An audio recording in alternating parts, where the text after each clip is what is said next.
Crispetas de cine en casa. Eso no tiene nombre. Verdadero A lo nombre. largo de la historia, han surgido organizaciones cuya única misión ha sido sembrar el caos y el terror, motivadas por una sed insaciable de poder y control. Estas entidades han utilizado el miedo como su principal arma, dejando a su paso un rastro de destrucción, muerte y desesperación. La verdad, buena Hoy introducción. nos enfocaremos en una de las organizaciones más poderosas y temidas de todos los tiempos, el Cartel de Medellín. Esta red criminal no solo marcó un antes y un después en la historia del narcotráfico, sino que también se ganó un lugar oscuro en la memoria colectiva por sus brutales acciones. En este iceberg, exploraremos los misterios, curiosidades y algunos de los ataques más impactantes llevados a cabo por esta temible organización. Si te gusta este tipo de contenido y quieres seguir descubriendo más historias como esta, no olvides suscribirte. Tu apoyo es clave para que podamos seguir creciendo en la plataforma. Sin más preámbulos, comencemos. Se busca a Pablo Escobar Gaviria. Recompensa 2.700 millones de pesos. Ese marica estaban dando Durante la talante. bonanza marimbera, Colombia En ese experimentó tiempo, 2.700 millones en ese tiempo, eran por ahí 10.000 en este, ¿no? O más. un auge significativo en la producción y exportación de marihuana, especialmente en la región del Caribe, lo que convirtió al país en uno de los principales proveedores de esta droga a nivel mundial. Muchas familias y comunidades optaron por cultivar cannabis en lugar de productos tradicionales como el café, lo que generó importantes ingresos económicos. A medida que la demanda internacional de cocaína también crecía, especialmente en Estados Unidos, los campesinos comenzaron a cultivar coca como una alternativa más rentable, lo que llevó al surgimiento de varias organizaciones Qué gonorrea, inspiradas cómo en el empezó mal, eso, ¿no, que ve? pretendían controlar la producción y distribución de esta droga a través de laboratorios clandestinos. Todo este contexto daría origen a uno de los carteles más peligrosos de la historia, dejando una huella de sangre que marcaría para siempre a Colombia. El cartel de Medellín se formó en la década de 1970, cuando un grupo pequeño de traficantes de drogas 1970, uy, gonorrea. Mucho tiempo. comenzaron a traer base de cocaína de Ecuador y Perú, que luego procesaron El micro quedó bajo, espera, yo veo. Es que no estoy hablando igual. Ah, qué maricada, parce. Siempre este puta micrófono. Y lo peor es que cuando. ¿Cómo es, pues? Configuración del sonido. Sí, está abajo, listo, ya. Yo creo que ahí ya no se podría. Es cuando yo me meto a otras aplicaciones y otras cosas. en la ciudad.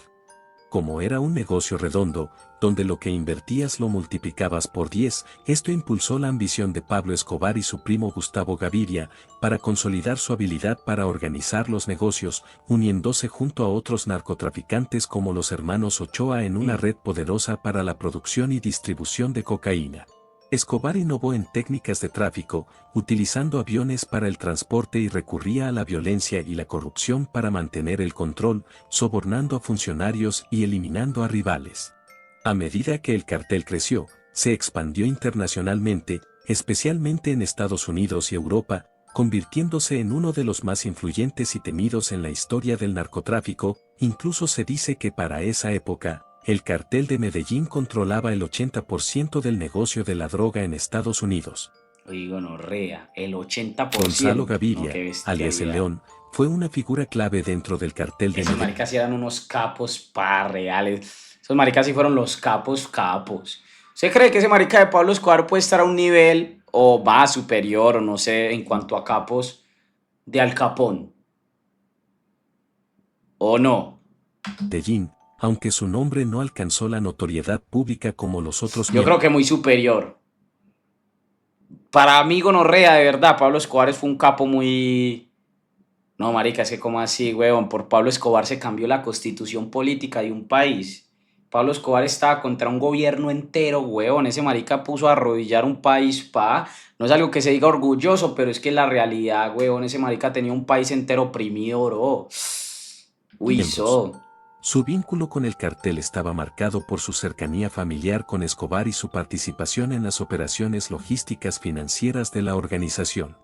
Gonzalo se destacó por ser uno de los hombres de mayor confianza de Escobar y jugó un papel fundamental en la gestión de los bienes y las rutas de tráfico de drogas. Se encargaba del manejo de las finanzas y la coordinación de operaciones, lo que fortalecía la estructura del cartel de Medellín. Tras la muerte de Gonzalo Rodríguez Gacha, alias El Mexicano, en diciembre de 1989, Gaviria se convirtió en el segundo al mando del cartel, consolidando su posición dentro de la organización criminal. Sin embargo, falleció el 11 de agosto de 1990, cuando la Policía Nacional de Colombia, como parte de la Operación Apocalipsis Fase 2, tuvo un enfrentamiento con Gaviria en una casa en el barrio Laureles de Medellín. Durante el cruce de disparos, Gaviria opuso resistencia y fue abatido.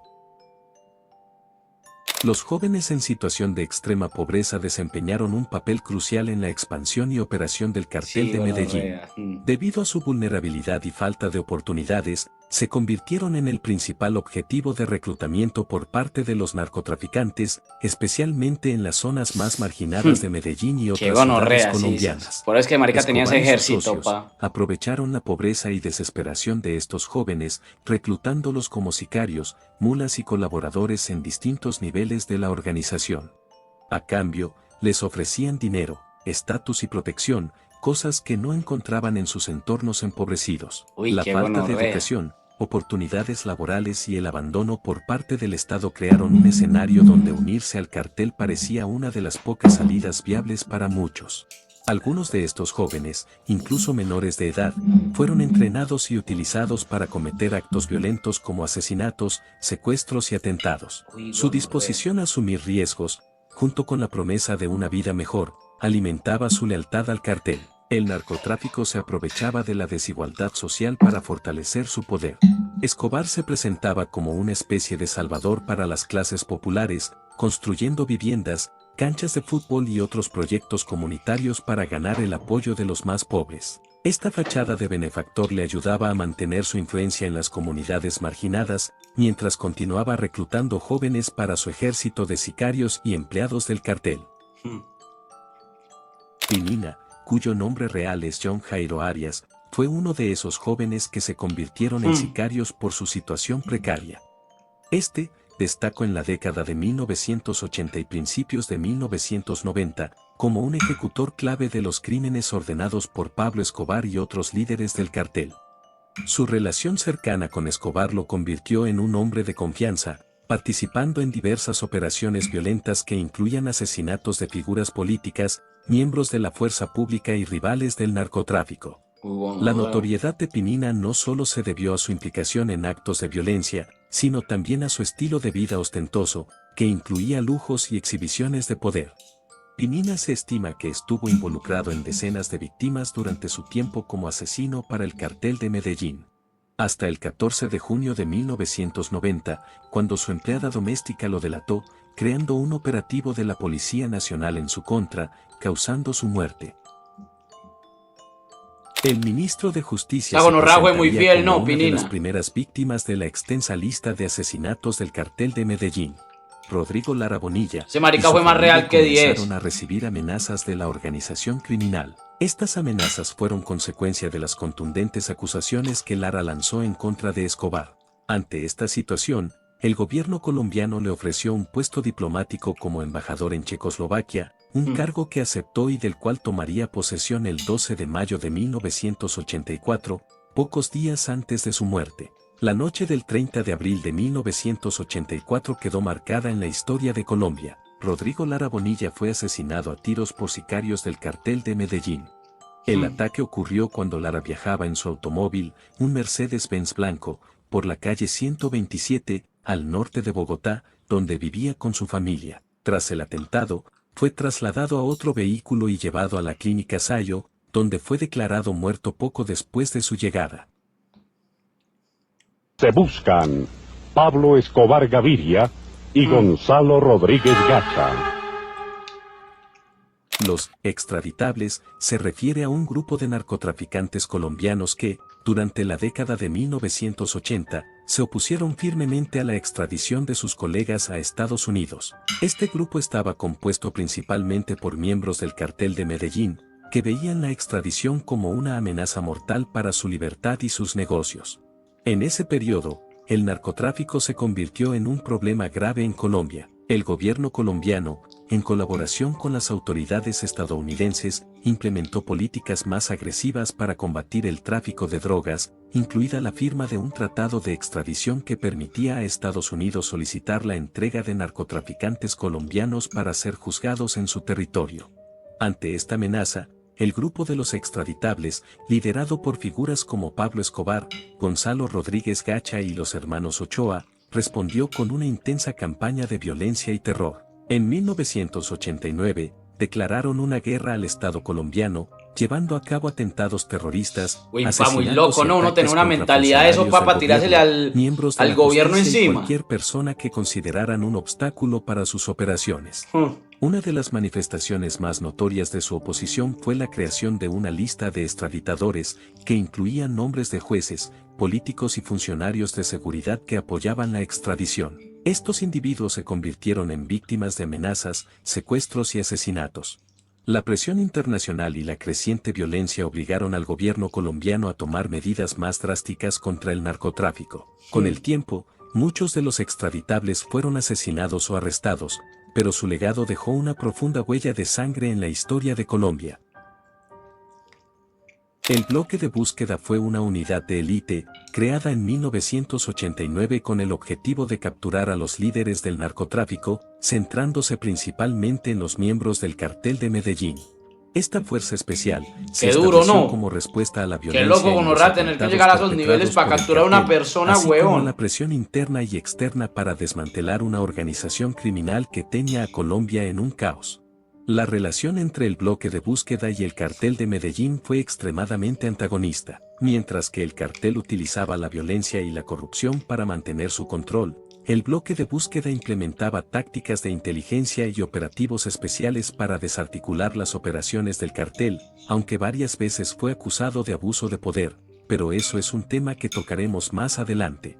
A lo largo de su existencia, el bloque de búsqueda logró varios éxitos, incluyendo la captura y muerte de importantes miembros del cartel de Medellín, como Gustavo Gaviria, primo y mano derecha de Escobar, y otros delincuentes como el Chopo y dos de los hermanos Prisco.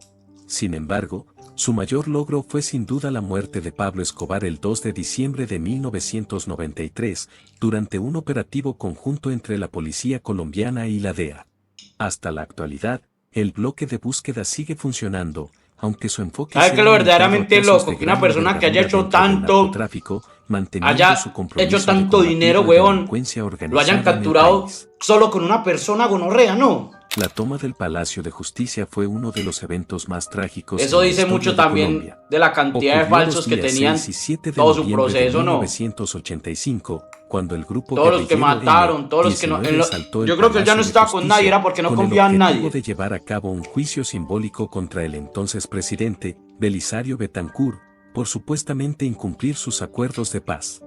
Unos 35 guerrilleros del M-19 ingresaron al edificio, tomando como rehenes a magistrados, funcionarios y empleados. En total, más de 300 personas estaban en el palacio al momento del ataque. Según los criminales, querían forzar al gobierno a rendir cuentas por sus acciones. El ejército y que el gobierno le haya hecho una cárcel, no. Para liberar a los rehenes y neutralizar no tiene a los sentido, guerrilleros, marica, pero como la tenía el situación país, se no. volvió caótica y violenta, con enfrentamientos. El gobierno le hizo una armados cárcel dentro para del él edificio solo, que no, se eso es un prolongaron fronteo muy por más raro. de 28 horas.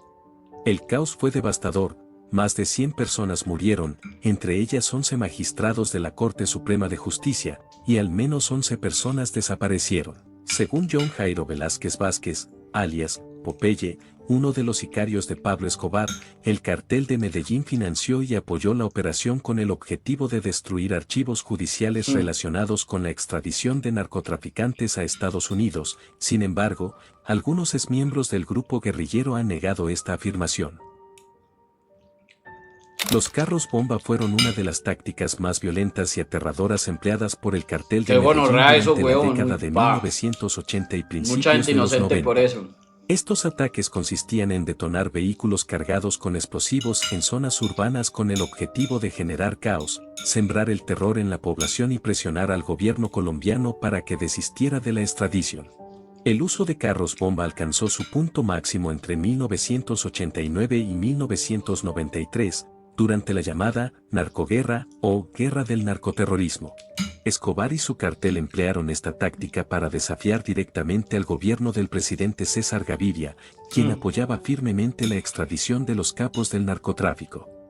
Estos ataques no solo provocaron numerosas víctimas, sino que también crearon un clima de miedo permanente en las principales ciudades de Colombia, Obvio. impactando profundamente la vida diaria de la población. Se estima que más de 1000 personas perdieron la vida a causa de este brutal método, sin contar los miles de heridos que dejaron este tipo de atentados. Guillermo Cano fue un destacado periodista colombiano y director del periódico El Espectador, reconocido por su valiente labor de investigación y denuncia del narcotráfico en Colombia. Su incansable lucha contra los narcos tuvo un impacto significativo, logrando impedir que Escobar ingresara en la política colombiana, especialmente al exponer una fotografía del capo cuando fue arrestado por posesión de drogas, la cual apareció en primera plana de El Espectador. A medida que Cano intensificaba sus denuncias contra Escobar y sus aliados, estos comenzaron a verlo como una amenaza que debía ser eliminada. Su último editorial, titulado "Se le agó la fiesta a los criminales", en referencia a la reactivación de la extradición por parte del presidente Virgilio Barco, marcó su sentencia de muerte. El 17 de diciembre de 1986, Guillermo Cano fue asesinado poco después de las 19 horas, por 2 sicarios del cartel de Medellín, quienes le dispararon frente a la sede de El Espectador. El patrimonio de Pablo hoy en día, ¿cuánto es? Yo te puedo decir, o sea, obviamente no hay cero, ¿sí me entiendes? Está muerto, weón, gran hijo de puta.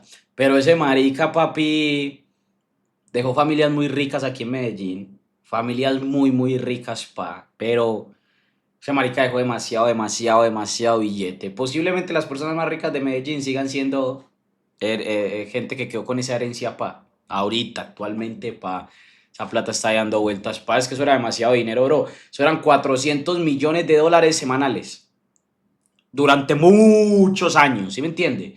Muchísimos años ganándose 400 millones de dólares semanales. O sea, papi, haga el cálculo, eso no tiene sentido. O sea, eso es demasiado billete. Las familias más ricas en este momento, gonorrea, tienen que ser obligados, gente que heredó eso. Literal. O sea, es imposible si no, weón. Si usted va por acá, gonorrea, y usted dice, esa montaña era de Pablo Escobar y ahora es del gobierno, que yo no sé qué tan, y son historias reales. O sea, sí.